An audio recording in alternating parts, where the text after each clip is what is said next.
ជំរាបសួរនាងខ្ញុំឈ្មោះអេងឆវ័នជាបុគ្គលិករបស់អង្គការរ៉ាតួនាទីជាអ្នកអភិបាលភ្នាក់ងារគ្រប់គ្រងក្រុមគោលដៅខ្ញុំសូមមកស្រាវចម្ងល់របស់ប្អូនប្រុសម្នាក់ដែលគាត់មានការធ្វេសប្រហែសឲ្យឆ្លងមេរោគអេដស៍ហើយគាត់មានភាពក្លាហានក្នុងការបង្ហាញទៅ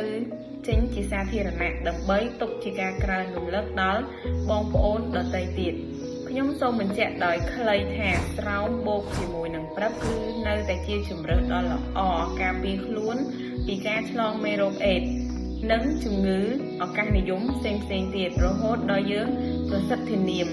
វិធីការពារទាំងពីរនេះថាស្រោមគឺជាអាវក្រោះទី1រីឯថ្នាំព្រឹកគឺជាអាវក្រោះទី2ប៉ុន្តែតាមរយៈការអនុវត្តគម្រោងបង្ការអេដស៍របស់រ៉ាក់ដែលគ្របដណ្ដប់ក្រុមគោលដៅស្ទើរពាក់កណ្ដាលប្រទេស13ខេត្តក្រុងយើងពិតជាទទួលស្គាល់លើករណីឆ្លងបែបនេះហើយត្រូវបានគេរាប់បញ្ចូលទៅក្នុងករណីឆ្លងថ្មីជាង1200ករណីកាលពីឆ្នាំ2024ដែរ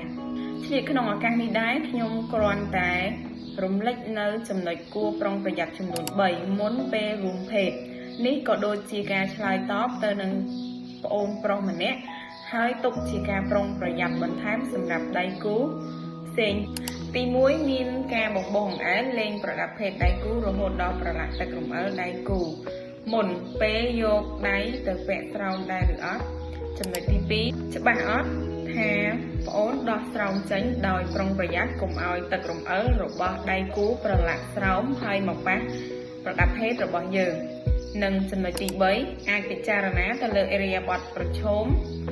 នៅពេលរួមភេទទាំងកម្រោលជាមួយនឹងការធ្វេសប្រហែសប្រើប្រាស់ស្រោមអនាម័យដោយគ្មានគុណភាពនិងពាក់មិនត្រឹមត្រូវតាមការណែនាំទាំងនេះជាចំណុចតូចៗដែលគ្រប់គ្នាអាចនឹងមើលរំលងតែវាជាឱកាសឆ្លងមេរោគអេដស៍ដូច្នេះបើប្អូនប្រុសនិងអ្នកដែលចូលចិត្តសកម្មក្នុងការរួមភេទដោយមិនដឹងច្បាស់ពីស្ថានភាពរបស់ខ្លួនឬដៃគូសូមប្រញាប់ទៅធ្វើតេស្តក្រោយទទួលបានលទ្ធផលបីជាវិជ្ជមានឬអវិជ្ជមានមេរោគអេដស៍ប្អូនត្រូវកែប្រែឥរិយាបថប្រឈមឬត្រូវទៅប្រឹក្សានិងទទួលការព្យាបាលឲ្យបានលឿនហើយត្រឹមត្រូវបំផុតសូមអរគុណ